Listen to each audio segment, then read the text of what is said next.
Tense একটা খুবই গুরুত্বপূর্ণ চ্যাপ্টার, কারণ এখান থেকে পরীক্ষায় প্রশ্ন থাকেই। যে কোনো পরীক্ষা হোক, সেটা এসএসসি হোক, পিএসসি হোক, ডাব্লিউবিসিএস হোক, কেপি হোক, ডাব্লিউপি হোক, নার্সিং হোক, যে কোনো পরীক্ষায় কিন্তু এখান থেকে প্রশ্ন আসে। মানে টেন্স থেকে ধরো ডাব্লিউপিতে 10 নম্বর থাকে, তো সেখানে তুমি টেন্স বা ভার্ব থেকে তুমি 1 থেকে 2টো কোয়েশ্চেন ধরে রাখতে পারো। যেখানে 25 নম্বর 30 নম্বর থাকে যেসব পরীক্ষাগুলোতে, সেখানে প্রায় 3টি থেকে 4টি কোয়েশ্চেন কিন্তু আসে। তাছাড়া টেন্সটা ভালো করে জানলে ভয়েস হবে, ন্যারেশন হবে, ফিলিং দ্য ব্ল্যাঙ্কস এর বিভিন্ন রকমের ভার্ব থেকে প্রশ্ন আসে, সেগুলো হবে। ঠিক আছে, তো টেন্সটাকে খুব সহজে, খুব সুন্দর করে, মানে আমি একদম কনসেপ্ট ওয়াইজ বলছি, যদি এটা মনে রাখা যায় এবং যদি প্র্যাকটিস করা যায়, আশা করি টেন্স থেকে সব প্রশ্নই পারা যাবে। ঠিক আছে, আচ্ছা, এই যে 12টি টেন্স রয়েছে, মানে 3টিতে 4টি করে ভাগ আছে, তার মধ্যে কোনগুলো থেকে প্রশ্ন আসে না? যেমন ধরো পাস্ট পারফেক্ট কন্টিনিউয়াস, সাধারণত প্রশ্ন আসে না। ঠিক আছে, ফিউচার কন্টিনিউয়াস, এখান থেকেও আসে না। আর ফিউচার পারফেক্ট কন্টিনিউয়াস, এগুলো থেকে প্রশ্ন খুবই খুবই কম আসে। ঠিক আছে, আর বাকি যে আছে 9টি টেন্স, প্রেজেন্টের 4টি, পাস্টের 3টি আর ফিউচারের 2টি, এইগুলো ভালো করে জানতে হবে। এখান থেকে কি জানতে হবে? এখান থেকে স্ট্রাকচার এবং তার সঙ্গে কিছু কনসেপ্ট আছে। ঠিক আছে, যেমন প্রথমে আছে সিম্পল প্রেজেন্ট। এর স্ট্রাকচার কি? সাবজেক্ট, ভার্ব প্লাস অবজেক্ট, এবং ভার্বের সঙ্গে এস বা ইএস হয় কখন হয়? যখন সাবজেক্টটা থার্ড পারসন সিঙ্গুলার নাম্বার হয়। এরপর এই যে সিম্পল প্রেজেন্ট টেন্স, আমি বুঝবো কি করে যে কোন সেন্টেন্সে এটা হবে? মানে সেন্টেন্সটা দেখে কিভাবে বুঝবো? দেখো, কিছু কিছু ওয়ার্ড আছে, লিখে রাখবে। যেমন ধরো daily, everyday, every, regularly, regularly, sometimes, frequently, always। ঠিক আছে, তাছাড়া যদি ইটারনাল ট্রুথ বোঝায়, মানে চিরসত্য, বা হ্যাবিচুয়াল কোনো অ্যাক্ট বোঝায়, মানে কোনো অভ্যাসগত কাজ, তখন কিন্তু সিম্পল প্রেজেন্ট টেন্স হয়। ঠিক আছে, কি কি বললাম? Daily, everyday, every, regularly, sometimes, frequently, always, eternal truth. যেমন ধরো বললাম যে the sun rises in the east, কোন হ্যাবিচুয়াল অ্যাক্ট, অর্থাৎ I take tea every morning, এই ধরনের যদি কোনো কনসেপ্ট থাকে, তখন সেটা সিম্পল প্রেজেন্ট টেন্স হয়। ঠিক আছে, ফলে তোমাদের এই ওয়ার্ডগুলো কিন্তু মাথায় রাখতে হবে। ঠিক আছে, আচ্ছা, আমি প্রথমে সিম্পল গুলো করিয়ে নিই। 2 নম্বর হচ্ছে সিম্পল পাস্ট। সিম্পল পাস্ট এর স্ট্রাকচার কি? এর স্ট্রাকচার হচ্ছে সাবজেক্ট V2 অবজেক্ট, অর্থাৎ সেকেন্ড ফর্ম হবে, সাবজেক্টের উপর সেকেন্ড ফর্ম প্লাস অবজেক্ট। আচ্ছা, এটা কিভাবে বুঝবো? সেন্টেন্সে কি এমন থাকবে? দেখো, এগুলো সব এটা টাইম ইন্ডিকেটর।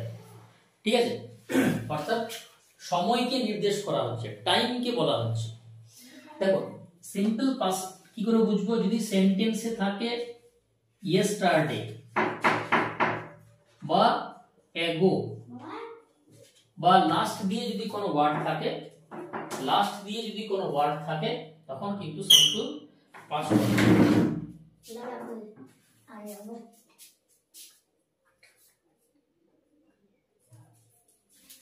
লাস্ট দিয়ে যদি কোনো ওয়ার্ড থাকে, তখন সেক্ষেত্রে কি হবে? সিম্পল পাস্ট হবে।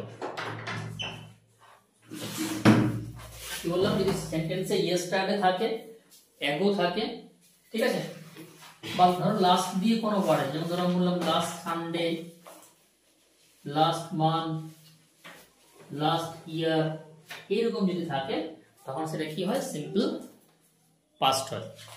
ঠিক আছে, হয়ে গেছে। চলো এবার চলে আসো সিম্পল ফিউচার, সিম্পল ফিউচার।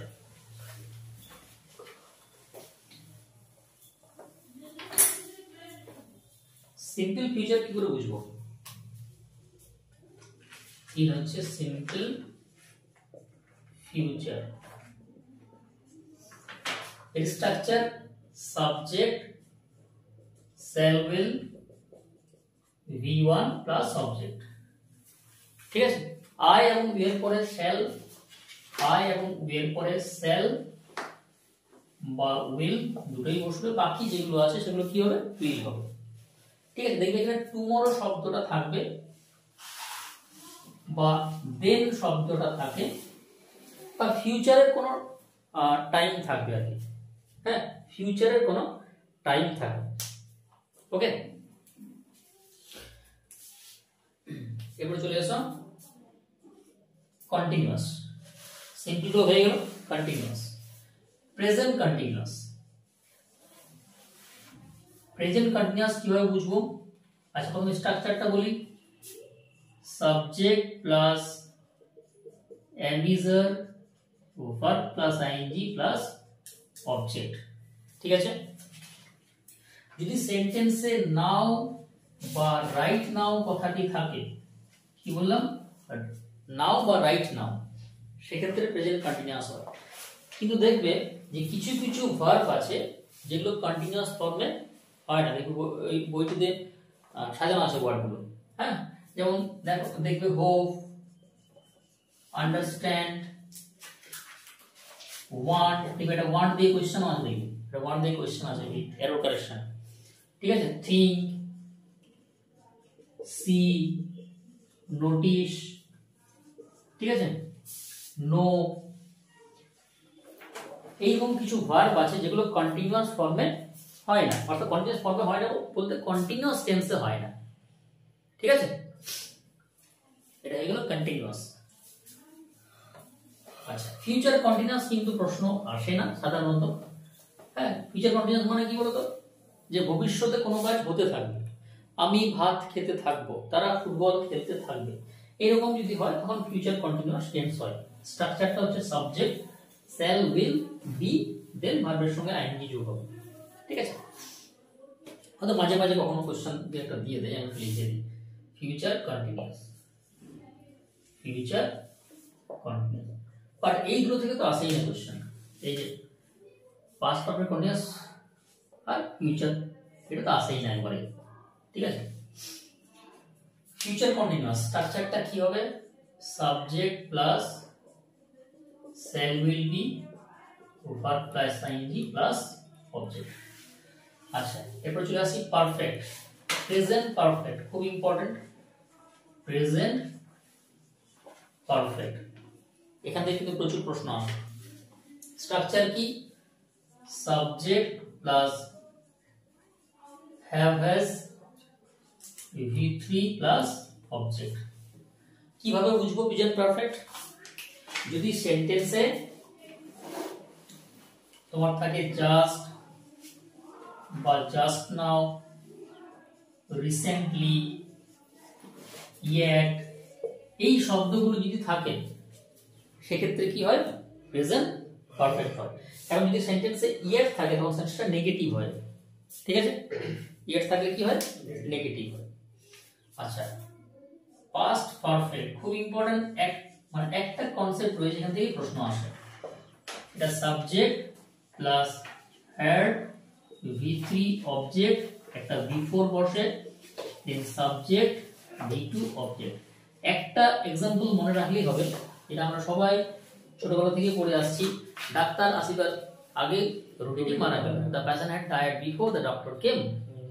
অর্থাৎ অতীতে দুটো মানে কোনো কাজ হয়েছিল, আগে কোনো দুটো কাজ হয়েছিল, তার মধ্যে একটা আগে ঘটেছিল, সেটা পাস্ট পারফেক্ট, আর পরেরটা simple past. The patient had died before, এই যে পেশেন্ট হ্যাড ডায়েড, এটা আগে ঘটেছে, তারপরে ডাক্তার এসেছেন আর কি, এটা সিম্পল পাস্ট।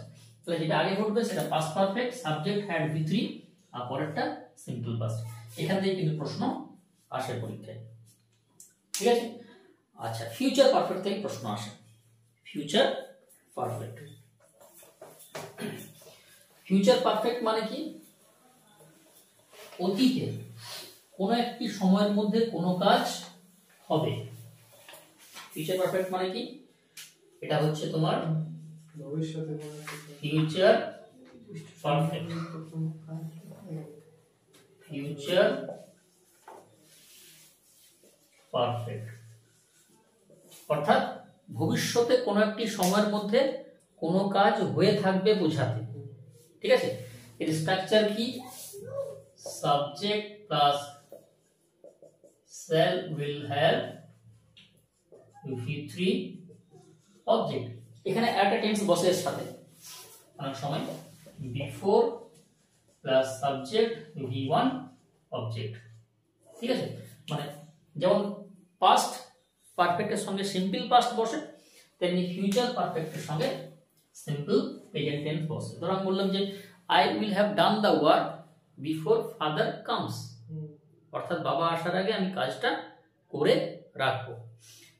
দেখবে যদি সেন্টেন্সে by today, by tomorrow, by the time, এইরকম যদি কোনো ওয়ার্ড থাকে তখন সেটা ফিউচার পারফেক্ট।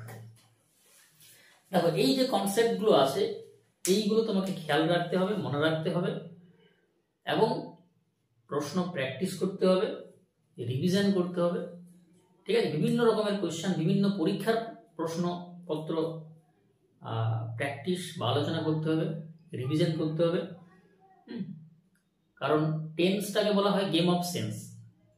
কারণ এইগুলো জানলে তুমি সব প্রশ্ন করতে পারবে না, তোমাকে কিন্তু বারবার এই জিনিসগুলোকে মাথায় রাখতে হবে। এবং আমি বারবার বলি সব ক্লাসে যে প্র্যাকটিসটা কিন্তু করতে হবে। তুমি যখনই বিভিন্ন রকমের প্রশ্ন প্র্যাকটিস করবে তুমি অনায়াসেই করতে পারবে। ঠিক আছে, আচ্ছা এটা বলে রাখি, এই যে বইটি আমি পাবলিশ করেছি, হ্যাঁ এটা আমারই লেখা বই।